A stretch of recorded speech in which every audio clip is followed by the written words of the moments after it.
All right, so the weekend is pretty much over. I figured I'd show what I got done here today. I was landscaping yesterday, then I had to work on Friday, so not as much time to work on my stuff, but got this shelf done. You can see. So this had already, the frame of it I already built quite a while ago. I just really had too much going on to get this finished, but I really wasn't in the mood to work on any saws today, so I figured I'd knock this out, and then another little project I'll show you in a second. So what I did here is I just traced the shape out of this oblong shape. You know, I made it so that it kind of sits in here in this unused area of my bench, because you can't reach all the way back there for anything anyways. So I figured it'd be a good spot to put all my saws and, you know, have kind of a, you know, nice little display of them. There's that 361 up there. That one I want to modify once I get all these done, when I have time. And I need to get quite a bit done before I do that. But I know that those 361s respond really well to porting. That's a really low hour. That was the first chainsaw I ever got when I was 12 years old. So that was the first saw that was mine. Before that, I was running an 036, my dad's 036, and it was like a 018, so the previous to the MS 180. But yeah, so that was my first saw. But how I made this is I cut out, or traced it, and I roughly cut out, just made it slightly larger, that shape. Then I screwed it down, and then I ran this bit here. I forget what it's called, but it's got a little bearing there so that it runs along the edge, and it'll cut, you know, right along the edge perfectly. So once I screwed it down, I ran this around the edge, and then I did that for all 3 rows here so that I could just cut these little slots out right here for all the legs to sit in. And I did that with the jigsaw there, and then I had to slightly cut them over, like this one slightly over, just so that they would, you know, sit down in there. So yeah, so that's what I did for this one. I'm glad I got this done. The only thing I have left to do is I'm just going to put a couple screws into the wall so that it's rigid, so that it, you know, all my saws are safe on there. The other little project that I knocked out that I've been meaning to do for a while too is this pegboard on my, you know, chainsaw working on station, so that I can hang all my tools, my most used tools, down here, so that I can keep the bench open for, you know, when you're trying to work on stuff, and, you know, keep all the tools off it and put them back in their designated spot here. I feel like that would make it a lot less frustrating when you're working on stuff where you can't find something because you got so many tools on your bench. So pretty excited that I got this one done. This was just a scrap piece of pegboard here. You can see it's got damage here, and then up there behind that crossbow, but I don't really care. I'm just using it for the function of it, so I can hang some tools up and have them at my disposal here. My plan is to run one shelf about like this height right here, and have it run out to this edge of this air conditioning and heat piping here. Have it run out to here so it doesn't block my lights up there, and then run one of those Harbor Freight lights underneath it, as, you know, one to run down here. Then I'm going to run a power strip over here that controls these lights, and just have a little switch right here. And I think that will make a big difference as far as where I can be a little more organized when working on all these saws. I used 2x4 spacer because there's a load bearing beam right there, so I had to space this off far enough so that it would not be interfering with that. So I just did a 2x4. I countersunk all the screws. I used this I forget what kind of wood cutting bit that it is. It kind of looks somewhat like a hole saw, but it cuts a flat, you know, hole in there. So that's what I used. Drilled them about halfway, and then just ran some 4-inch screws into these other 2x4s here.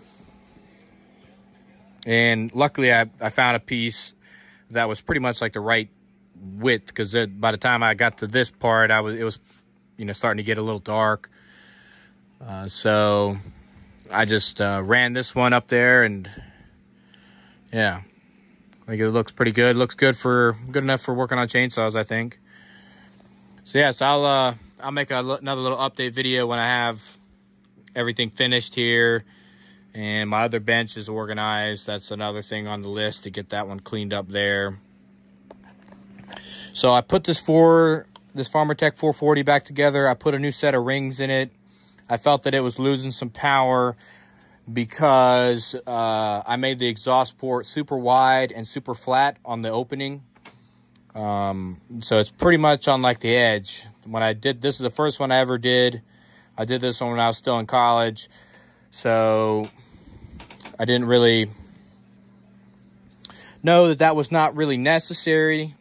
But this cylinder runs so good, I didn't change anything. I just recorded all the numbers when I had it apart for future builds. Now, one thing you should know is that the numbers that work in a 440 do not work the same in a 460, even if you got a 460 cylinder on the 440. I did a pretty much identical build. At first I tried something different. That didn't work. And then I went to the numbers just like this one, and that also didn't work as good as this one. So that one I'm going to need to go back into and change some things around again. And see if I get better results and get that 460 figured out. It's definitely doing the 440 with the 460 cylinder is more work. You got to grind the cylinder, you got to grind the case a little bit. I mean, it just takes more time. You got to cut some plastic out inside of here as well.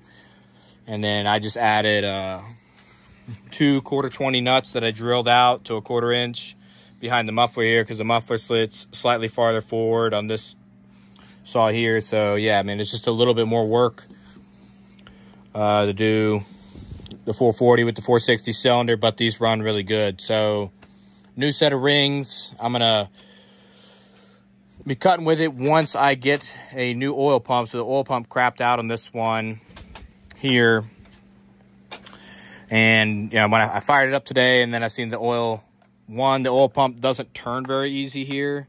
So I knew that something was wrong with it. I don't know what would cause that, but I'm just going to order another Farmertech oil pump for it and swap it out. The 460 and the 440 oil pumps are not the same, so just be aware of that. I thought they were, because pretty much every other part on these is very similar, but the oil pumps are different. So I was going to try to use that one, but then when I pulled that clutch off, I seen, oh, they're actually a completely different design. So I was trying to get this one running today, cutting some wood with it, making some content, but just didn't happen. So hopefully this coming weekend, I'll be doing a little cutting with this one.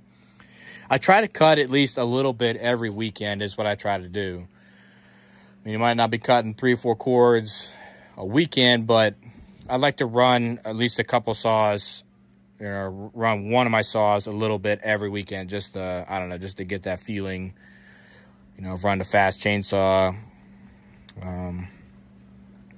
But yeah, so that's the story on this one. Up next, I've got this 661 new cylinder coming in Monday, so I'm going to get the machine work done on this one. I'm going to do 2 cylinders for it, so I can hopefully get this one figured out. I'm going to cut 2 cylinder bases, make a new mandrel to cut the chamber. One of the cylinders has a damaged, I found this cylinder on eBay, but the plating looks really good on it. But one of these holes here that holds the muffler on was all screwed up beyond repair. Whoever tried to do a fix on it really did a bad job and just wrecked it. So what I'm going to do is I'm going to cut the chamber, or cut the base on both of those, and then experiment with the one with the messed up muffler bolt to try to get numbers that work for the 661, and then I'll just replicate those onto the second cylinder that I'll have the identical amount cut off the base. Shooting to take 40 thousandths out of the squish band, because it seems that 661 when I did it before, it has too much compression. So just gonna try to get the compression about where it should be, with about 40 thousandths out of the chamber, and try to get the blowdown and everything all set up right. That's really the only thing that you're really trying to get dialed in, is the blowdown. I feel like the exhaust height, that's determines the blowdown, but I mean, the intake and exhaust, you're going to kind of want to put those at the same amount. So I'm probably going to do the cylinder and then creep up to wherever it works the best is what I'm going to try to do, so I don't wreck another cylinder. One thing that I did, so I noticed when I took that 460 apart, is the spark plug was loose in there. So what I did on this one is I put a little bit of red Loctite in here. Hopefully that wasn't a mistake, but I just don't want that. I put a new spark plug in here, and then I put a little dab of red Loctite on it. So hopefully the dang spark plug does not back out, because one, these Farmertech boots here are fragile. And I don't mind just heating the cylinder up a little bit to get it out. That's what we do at my work, to remove the red Loctite. Heat it up so that the Loctite boils to get that spark plug out. But I just really don't want it backing out, since this here is fragile, and it's just hard to take this boot off anyways. So hopefully I didn't screw myself doing that, but that's what I've tried. So that's pretty much it for now. Thanks for watching.